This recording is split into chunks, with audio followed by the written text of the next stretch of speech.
Hi friends, welcome to my channel.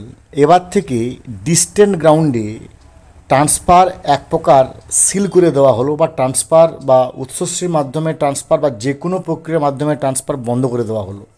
কেন এই ধরনের কথা বলছি নিশ্চয়ই আপনারা বিস্মিত হচ্ছেন। হ্যাঁ, ঠিক তাই।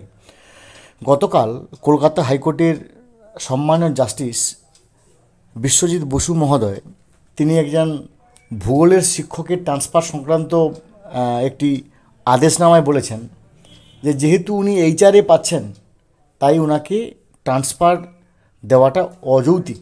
অর্থাৎ ওনার ওই ভূগোলের শিক্ষক ট্রান্সফারের জন্য আবেদন করেছিলেন।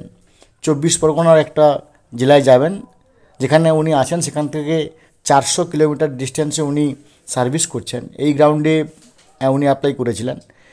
কিন্তু সম্মানীয় বিচারক বিশ্বজিৎ বসু মহোদয়, তিনি তার পর্যবেক্ষণে এবং আদেশনামায় এই পর্যবেক্ষণ দিয়েছেন যে যেহেতু উনি এইচআরএ পাচ্ছেন এবং এইচআরএ পেতে কোনো সমস্যা হচ্ছে না, তাই ডিস্টেন্ট গ্রাউন্ডে ট্রান্সফারটা এই মুহূর্তে বন্ধ করে দেওয়া হলো এবং এই মামলাটাই ডিসমিস করে দেওয়া হলো। কখনো অতীতে এরকম কোনো ঘটনা ঘটেছে কিনা বোধ করি আমাদের জানা নেই, এবং এটা কিন্তু এক প্রকার অশনি সংকেত।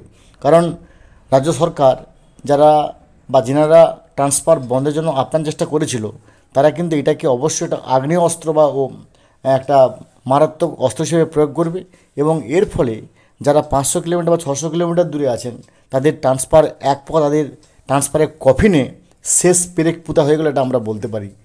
অবশ্যই এর পরবর্তী আপডেট কী হলো আমি আমার চ্যানেলের থ্রুতে কনভে করব। ভালো থাকুন, have a good day, thanks.